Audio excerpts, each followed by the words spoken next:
जो भाई घर से बाहर निकलते हैं घर के कार्य को करने के लिए, कोई कार्य की सिद्धि के लिए जब आप निकलते हैं,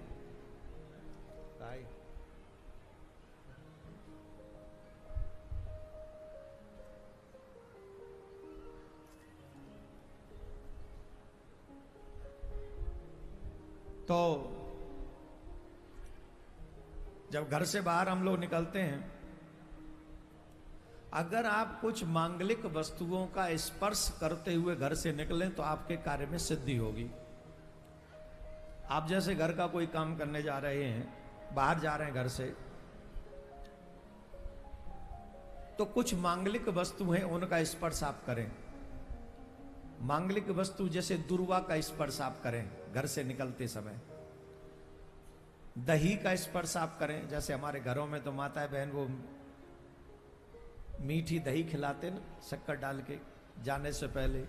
पहले कहते थे घर खीर तो बाहर खीर, और आजकल तो माता बहन भी इस बात पे ज्यादा ध्यान देती नहीं, बोले हाँ जा चले जा, समय नहीं, मोबाइल से इतनी समय कहाँ है दही बनाए खीर बनाए, किस पे समय है, ये सब बनाना पड़ता है। उतना समय नहीं है कि हम खीर बना दें कि दही बना दें। लेकिन दही का स्पर्श भी करें, घृत का स्पर्श करें, हुए घड़े का स्पर्श करें। और अगर कहीं मार्ग में गाय आ जाए बछड़े के सहित, उसका स्पर्श करें और उसका दर्शन करें। स्वर्ण का स्पर्श कर लें, अगर कुछ न हो तो स्वर्ण का स्पर्श कर लें। पीपल मिल जाए तो पीपल के वृक्ष का स्पर्श करें। अक्षत, अगर चावल मिल जाए तो उसका स्पर्श कर लें, और शहद मिल जाए तो उसका स्पर्श करें। अगर ब्राह्मण कन्या सामने से आ जाए तो उसके चरण का स्पर्श करें। इन कार्यों को करने से, जब आप घर से निकल रहे हो, इनमें से एक भी कार्य अगर आप करेंगे तो आपके शुभ कार्य में सिद्धि होगी। जिस कार्य से आप जा रहे हैं उस कार्य में आपको सफलता मिलेगी, इसमें कोई संशय नहीं है। ये वैदिक कार्य हैं जिन्हें आप करोगे, पौराणिक कार्य हैं, अनर्गल उपाय नहीं है, ये सिद्धांत की बातें बताई गई हैं। तो इनको करना चाहिए अपने घर से निकलते समय, और यही चीजें अपने बच्चों को भी बतानी चाहिए। देखो अभी इसमें एक बात है, ब्राह्मण की कन्या का चरण स्पर्श करना चाहिए। आज नवरात्रे हैं, कन्याओं का पूजन होता है कि नहीं होता है? आज सबने पूजन किया होगा, किया है कि नहीं? हमने भी कन्या पूजन किया आज। और जब कन्याओं का पूजन किया तो उसमें जाति नहीं पूछी गई कि कन्या की क्या जाति है। प्रत्येक कन्या देवी का स्वरूप होती है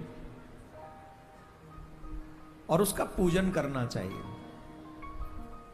परंतु ब्राह्मण की कन्या को तो सभी को पूजन करना चाहिए। ब्राह्मण की कन्या जो है वो पूजनीय है, उसके प्रति दूषित भावना रखना अन्य लोगों के लिए सीधा नरक का मार्ग है।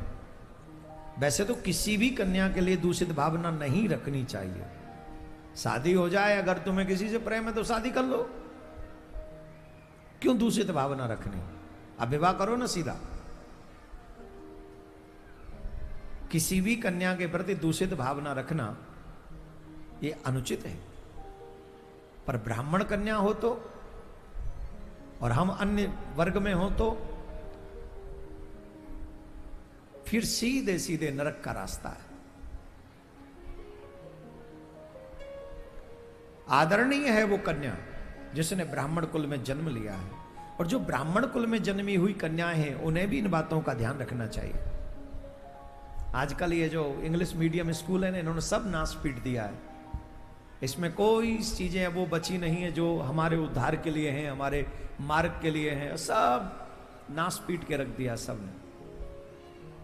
तो हम आग्रह करेंगे आप सभी से, आज कन्या पूजन का दिवस है, तो हम अपनी अपनी कन्याओं को संस्कारी बनाएं, और कन्या भी ये कसम खाएं कि हम संस्कारी बनेंगे। तुम्हें कोई कितना भी पाठ पढ़ाता रहे, जब तक तुम खुद नहीं समझोगी, या जब तक तुम स्वयं आज पूजन करा रही हो, तो अपने चरण का अंगूठा आगे बढ़ाने से पहले सोचो तो सही कि इस अंगूठे को पूजने का अधिकार है कि नहीं। आज के दिन पिता भी पूजन करता है पुत्री के चरण का, सब लोग पूजन करते हैं आज के दिन। तो कन्याओं को भी इस बात का विशेष ध्यान रखना चाहिए कि हमारे चरण पूजनीय बने रहें, ऐसी वाणी का प्रयोग हमको करना चाहिए, ऐसा ही व्यवहार का प्रयोग हमको करना चाहिए, जिससे कोई भी व्यक्ति हमारे चरण छुए तो उसे पुण्य लगे, उसका कल्याण हो। चरण ऐसे ही थोड़ी कोई छूता है, आपके पुण्य ले जाता है उस समय जब वो आपके चरण छूता है।